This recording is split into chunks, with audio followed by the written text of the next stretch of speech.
Now here's a little custom breakdown. Alright, it's the unboxing, you know. That's the patch right there. Name right there.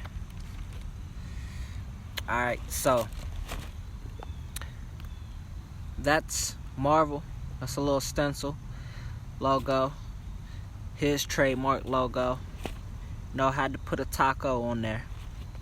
Alright, now this part is based off of a poster. This is just comic book. That's comic book with a little bit added, you know.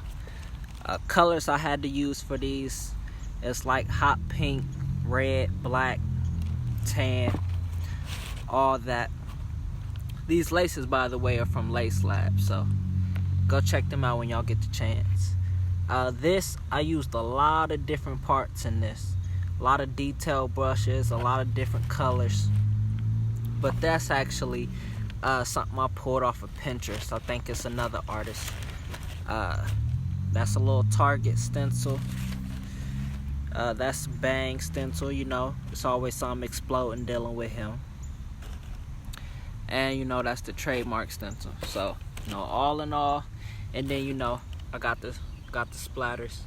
And that's simple to do. Just get an airbrush. Some people do it with an airbrush. Me, I prefer a paintbrush, you know, in my finger. But, yep, that's the breakdown.